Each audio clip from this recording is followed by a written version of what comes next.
नमस्कार, मैं हूं अखिलेश पांडे और आप देख रहे हैं सी न्यूज भारत। वक्त हो चुका है न्यूज बुलेटिन का। इस बुलेटिन में हम जानेंगे कि कहां deputy CM doctor Dinesh Sharma ने जनसभा को किया संबोधित, कहां धड़ल्ले से हो रहा है शासकीय भूमि पर अवैध कब्जा।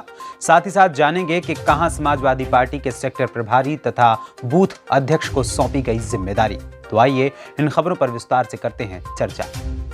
बांदा जनपद के बबेरू विधानसभा 233 क्षेत्र के कमासिन कस्बे पर भारतीय जनता पार्टी के प्रत्याशी अजय सिंह पटेल के समर्थन में कमासिन कस्बे के बिनोवा इंटर कॉलेज कमासिन ग्राउंड पर जनसभा का आयोजन किया गया, जिसके मुख्य अतिथि के रूप में उत्तर प्रदेश के मुख्यमंत्री दिनेश शर्मा हेलीकॉप्टर के द्वारा पहुंचकर एक बड़ी जनसभा को संबोधित किया। हम लोग बैठ के गए और ये पता नहीं चला कि मध्य प्रदेश से उत्तर प्रदेश से मध्य प्रदेश में कब प्रवेश कर गए। गड्ढे में उछलते उछलते कमर दर्द कर रही थी और लग रहा था भगवान कब सड़क पार करके हम ठीक सड़क पर पहुंचेंगे। और अचानक हम लोग अच्छी सड़क पर चलने लगे। तो मैंने कहा कि यहां का विधायक लगता अच्छा होगा, क्योंकि यहां सड़क बहुत अच्छी दिखाई पड़ रही है। तो मेरे ड्राइवर ने कहा, सर अब आप उत्तर प्रदेश खत्म कर चुका है, अब मध्य प्रदेश आ गया है और यहाँ उमा भारती जी ने सड़क बनवाई है। मुझे जानकर इतना कष्ट हुआ। कष्ट इस बात का नहीं था कि मध्य प्रदेश में सड़क अच्छी हमारे उमा भारती जी ने बनवाई। कष्ट मुझे इस बात का था, वहां का तो प्रसन्नता था, लेकिन कष्ट हमें इस बात का था कि उस समय समाजवादी पार्टी की सरकार थी, उसके बाद बहुजन समाज पार्टी की सरकार रही, फिर समाजवादी पार्टी की सरकार आई, लेकिन सड़क में गड्ढा और गड्ढे में सड़क चलता रहा। रास्ता बांदा से सीनू संवाददाता रामकृपाल यादव की रिपोर्ट। जनपद बिजनौर की सदर विधानसभा सीट से बसपा प्रत्याशी रुचि वीरा की सभा में जन सैलाब उमड़ा। बसपा प्रत्याशी रुचि वीरा को मिल रहे जनता के अपार समर्थन से रुचि वीरा खुश नजर आ रही हैं, तो वहीं भारी भीड़ को देखकर उनकी आंखों में आंसू आ जाते हैं।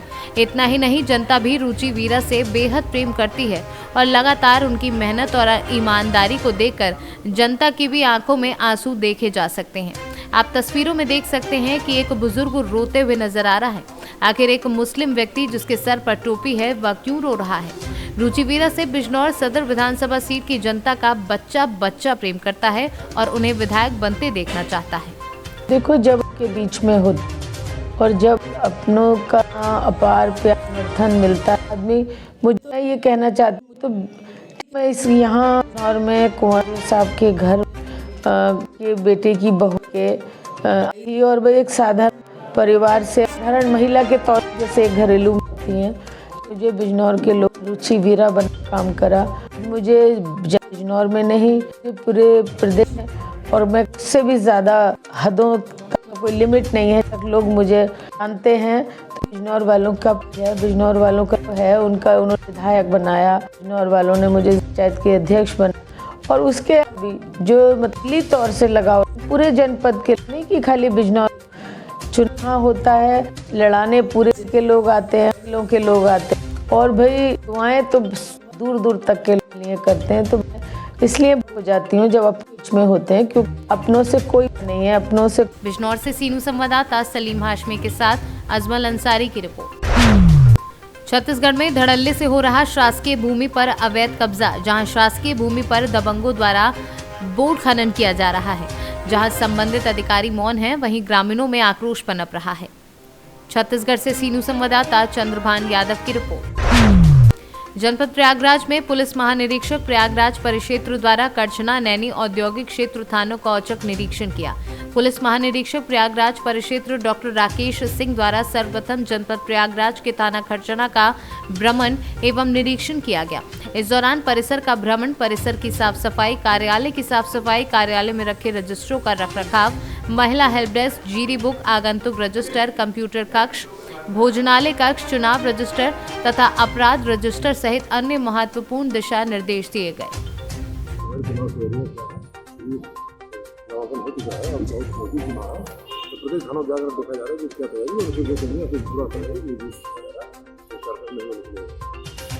प्रयागराज से सीनू संवाददाता मंगला प्रसाद पटेल की रिपोर्ट।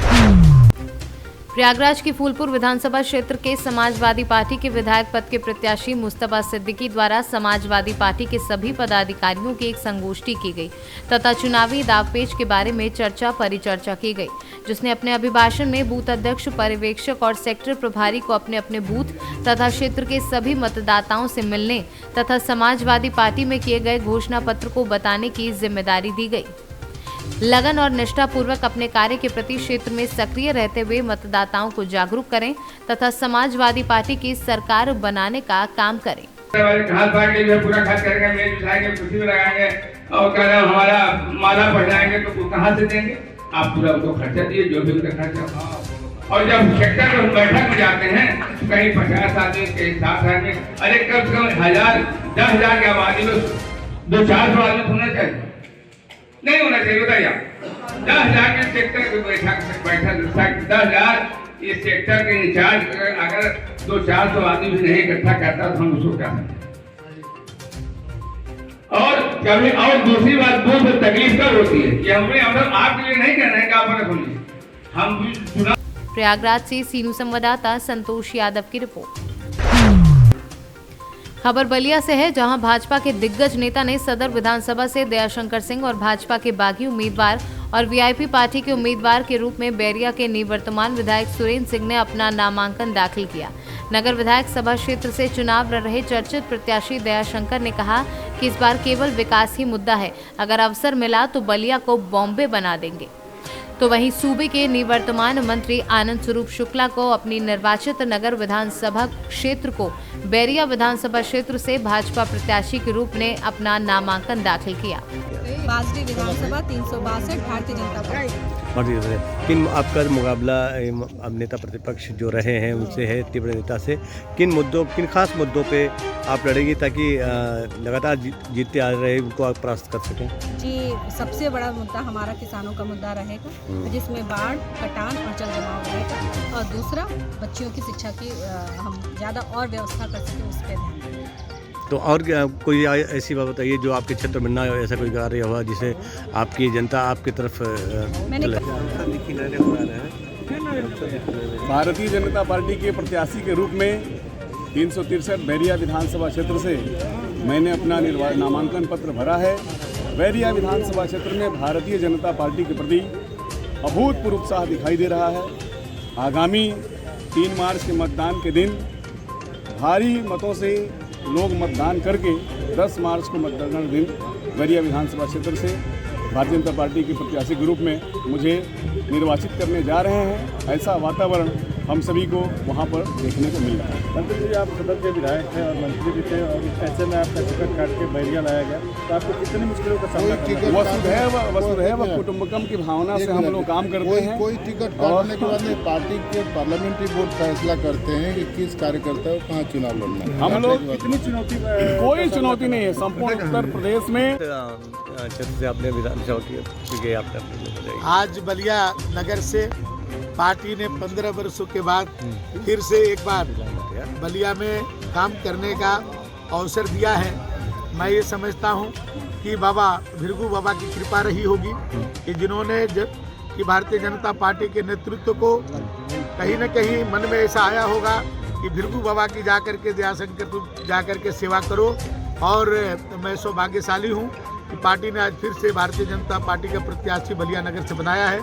यदि मुझे बलिया की जनता यदि हमको उत्तर प्रदेश विधानसभा में भेजने का काम करेगी तो मेरा पहला लक्ष्य होगा कि जो मैं बचपन से जिसके लिए मैं सोचता था कि कभी अवसर मिलेगा तो भृगु बाबा का भी ऐसा मंदिर यहाँ बनवाऊंगा जो केवल हिंदुस्तान में नहीं दुनिया के लोग भी देखें कि नहीं भृगु की धरती पर भृगु बाबा का किस तरह का मंदिर बना हुआ है। ये मेरे लिए बहुत सौभाग्य। दयाशंकर जी, आपके सपा के कैंडिडेट ने ये कहा है कि आप अप्रवासी की तरह आए हैं और नहीं चले जाएंगे। नारद राय को जो है बच्चा स्कूल का प्राइवेट स्कूल का बच्चा तक जानता है, क्या कहना चाहेंगे आप? देखिए, वो क्या कहते हैं ये तो वही जानते हैं। हाँ, जब वो ऐसा बोलते हैं तो उनकी बौखलाहट बोलती है।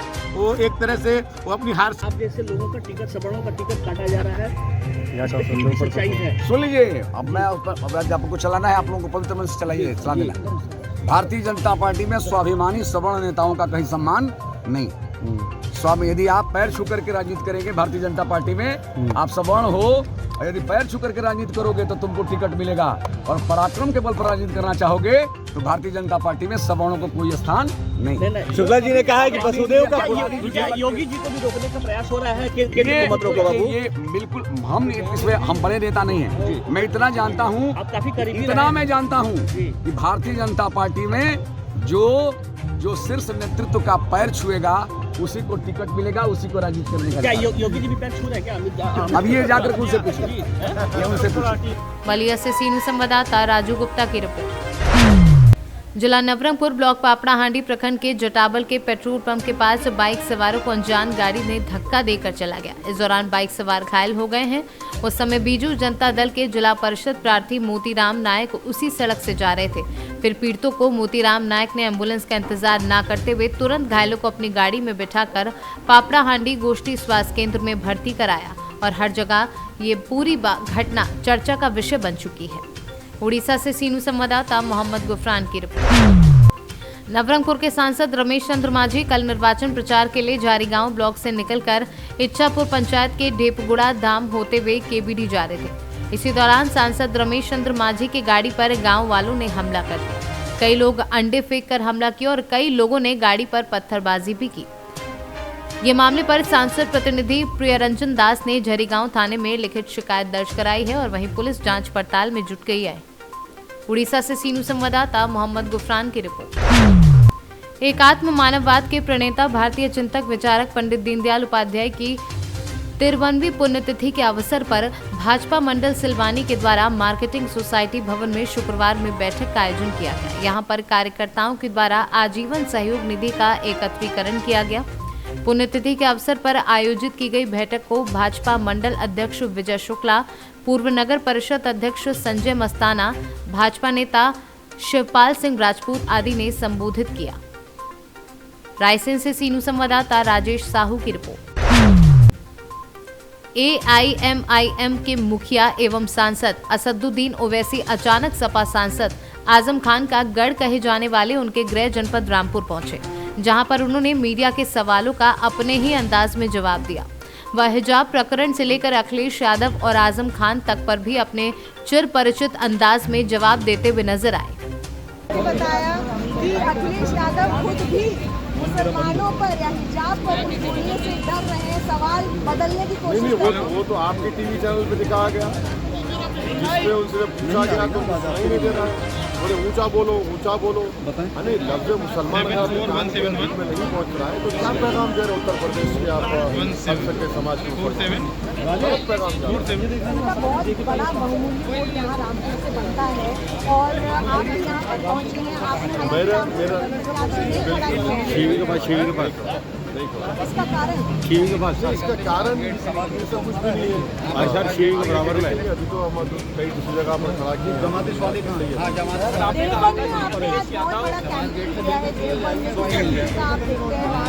चलो ठीक है, आप शेर के बराबर में सर शेर का टेंशन डाले हम पहुंचाते जमाते समझ गया सब पता ही लोगों को पता है। वो हमारे कोशिश टीवी पे है तो हम टीवी वाले वैसे